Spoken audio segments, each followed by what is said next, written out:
Saudara yang terkasih dalam Kristus dimanapun Anda berada, kami percaya bahwa Anda terus berada dalam lindungan dan berkat Tuhan. Kita berjumpa kembali dalam program Katekisasi bersama dengan kami yang dipersembahkan oleh Reform Broadcasting Ministry dari Sekolah Tinggi Teologi Reform Injili Indonesia yang berlokasi di Jakarta. Saudaraku yang terkasih dalam Tuhan, Sekolah Tinggi Teologi Reform Injili Indonesia atau yang disingkat dengan STTRII adalah sebuah sekolah yang terpanggil untuk berperan serta dalam membangun kerajaan Tuhan di Indonesia ini, yaitu dengan cara mempersiapkan generasi-generasi baru para pemimpin Kristen, baik itu hamba Tuhan, konselor, pemimpin-pemimpin gereja yang profesional di dalam meresponi tanggung jawab dan panggilan yang Tuhan berikan kepada mereka. Jikalau Anda tertarik untuk mengenal seminari kami lebih jauh, Anda bisa mengunjungi website kami di www.sttrii.com www.sttrii.com atau Anda bisa langsung menelpon kami untuk berbicara dan berbincang-bincang dengan staf kami di nomor telepon 021 799 0357. Saya ulangi, 021 799 0357. Nah, saudaraku yang terkasih dalam Tuhan, kita akan melanjutkan diskusi dan pembelajaran kita di dalam Katekismus Heidelberg. Nah, kita sudah sampai di dalam pertanyaan dan jawaban yang ke-57. Nah, bagian ini sedang membahas tentang satu artikel dalam pengakuan iman rasuli yang berkata bahwa aku percaya kepada Roh Kudus dan kemudian aku juga percaya akan kebangkitan daging, atau di dalam terjemahan yang lain dikatakan kebangkitan tubuh. Nah, Katekismus Heidelberg untuk pertanyaan dan jawaban nomor 57 berbunyi demikian. Penghiburan apa yang saudara peroleh dari kebangkitan daging? Maka jawabnya adalah bahwa sesudah hidup ini bukan hanya jiwaku akan segera diangkat kepada Kristus, yaitu kepala, melainkan juga dagingku akan dibangkitkan oleh kuat kuasa Kristus, lalu dipersatukan kembali dengan jiwaku dan akan menjadi serupa dengan tubuh Kristus yang mulia. Saudaraku yang terkasih dalam Tuhan, ada beberapa ayat yang akan melandasi perbincangan kita selain dari yang sudah disitir di dalam pertanyaan dan jawaban ke-57 Heidelberg Catechism. Saudaraku, bagian pertama yang akan kita baca adalah di dalam 1 Petrus pasal yang ketiga ayat yang ke-18. Di sana Rasul Petrus menulis, "Sebab juga Kristus telah mati sekali untuk segala dosa kita. Ia yang benar untuk orang-orang yang tidak benar, supaya ia membawa kita kepada Allah. Ia yang telah dibunuh dalam keadaannya sebagai manusia, tetapi yang telah dibangkitkan menurut roh." Yang telah dibangkitkan menurut roh. Itulah bunyi dari 1 Petrus pasal 3 ayat yang ke-18. Di dalam bagian ini kita melihat bahwa Roh Kudus berperan serta di dalam kebangkitan Kristus. Kristus dibangkitkan menurut roh. Kristus dibangkitkan oleh dan melalui kuasa Roh Kudus di dalam 1 Petrus pasal 3 ayat 18 ini. Tentu saudaraku, di dalam bagian lain di Alkitab kita juga melihat bahwa Bapa membangkitkan Kristus, dan kemudian Kristus dia membangkitkan dirinya sendiri dengan kuasanya. Dan di dalam bagian ini 1 Petrus 3 ayat 18 kita melihat bahwa Kristus dibangkitkan menurut Roh Kudus. Saudaraku, di dalam bagian ini orang-orang mungkin bertanya-tanya, jadi sebenarnya siapa yang membangkitkan Kristus? di antara tiga pribadi dalam Allah Tritunggal itu? Apakah Allah Bapa, apakah Allah Anak, atau Allah Roh Kudus? Saudaraku, ada banyak teori, banyak teologi yang ditawarkan untuk hal ini. Tentu, ini berkaitan dengan satu diskusi yang jauh lebih besar dan lebar mengenai doktrin Allah Tritunggal. Tetapi yang menarik adalah satu penyelesaian yang ditawarkan oleh Zacharias Ursinus ketika dia membahas bagian ini di dalam komentarinya terhadap Katekismus Heidelberg. Saudaraku, di sana Zacharias Ursinus itu mengatakan bahwa Allah Tritunggal bekerja bersama-sama di dalam kebangkitan Kristus. Nah, sekalipun bekerja sama-sama, masing-masing pribadi mempunyai role yang berbeda. Di sana Allah Bapa yang mempunyai inisiatif untuk membangkitkan Kristus, dan Kristus juga mempunyai kuasa untuk mengambil kehidupannya sendiri, seperti yang dikatakan oleh Alkitab juga, saudaraku, di bagian yang lain, yaitu dia mempunyai hak dan kuasa untuk menyerahkan dan mengambil hidupnya kembali. Nah, kemudian di bagian ini juga dikatakan dengan kuasa Roh Kudus, Kristus itu dibangkitkan. Nah, saudaraku, kemudian Ursinus menjelaskan bahwa Allah Bapa, Allah Anak, dan Allah Roh Kudus tidak pernah bekerja sendiri-sendiri. Tetapi ketiganya bekerja untuk mencapai tujuan yang sama. Allah Bapa tidak pernah bekerja terlepas dari Allah Anak dan Allah Roh Kudus. Allah Anak juga tidak pernah bekerja terlepas dari Allah Bapa dan Allah Roh Kudus. Demikian pula Allah Roh Kudus tidak pernah bekerja terlepas dari Allah Bapa dan Allah Anak. Jadi bagaimana memandang semuanya ini? Yaitu bahwa Allah Bapa yang mempunyai inisiatif, dia adalah inisiator yang telah mengutus Kristus dan juga telah di dalam kekekalan secara ajaib dan luar biasa, jauh melampaui pikiran kita, telah merencanakan penebusan di dalam Kristus. Bapa adalah inisiator, Kristus adalah eksekutor dalam penebusan. Kristus berinkarnasi menjadi manusia, menderita, dicobai, sakit, mengalami segala penyiksaan dan sengsara, sampai mati di kayu salib. Dia adalah eksekutor dari penebusan. Dan dia bersama dengan Allah Bapa menggunakan kuasa Roh Kudus untuk melakukan apa yang sudah direncanakan oleh Allah Tritunggal sejak dalam kekekalan, yaitu untuk membangkitkan Kristus. Berarti di sini kita melihat bahwa Roh Kudus itu sebagai aplikator, yaitu satu pribadi yang melaksanakan apa yang direncanakan. Jadi Bapa adalah inisiator, Anak adalah eksekutor dari penebusan, dan Roh Kudus adalah aplikator. Dia yang membawa semua rencana itu ke dalam dunia nyata, teraktualisasi.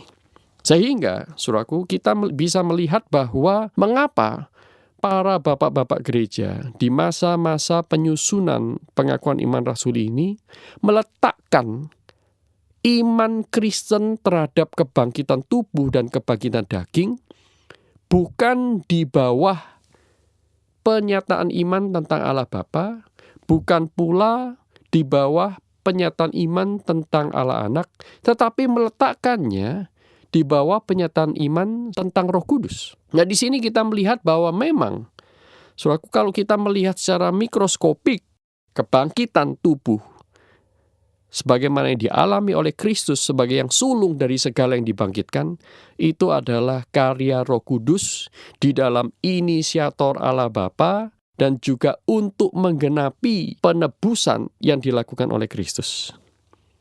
Nah, saudaraku, menarik sekali, bukan? Bahwa Alkitab juga menjanjikan kepada kita bahwa saudara dan saya, orang-orang yang percaya, juga akan dibangkitkan oleh kuasa Roh Kudus. Nah, kita melihat satu bagian Alkitab yang lain, yaitu Filipi pasal yang ketiga, ayat yang ke-21. Filipi pasal yang ketiga, ayat yang ke-21. Di sana Paulus menulis, yang akan mengubah tubuh kita yang hina ini, sehingga serupa dengan tubuhnya yang mulia, menurut kuasanya yang dapat menaklukkan segala sesuatu kepada dirinya. Dan dalam bagian ini, saudaraku, Paulus sedang berbicara tentang Kristus yang dikatakannya akan mengubah tubuh kita yang hina ini. Kristus akan mengubah tubuh kita yang hina ini di dalam dosa ini untuk mengubahnya menjadi seperti tubuh kebangkitan yang dia miliki yang tidak lagi takluk akan segala sesuatu yang fana. Dan dengan apa Kristus mengubah tubuh kita ini? Dengan kuasa yang dimilikinya. Yang tidak lain adalah kuasa Roh Kudus. Nah, saudaraku yang terkasih dalam Tuhan, dari dua ayat ini kita bisa melihat apa yang sebenarnya disampaikan oleh Katekismus Heidelberg.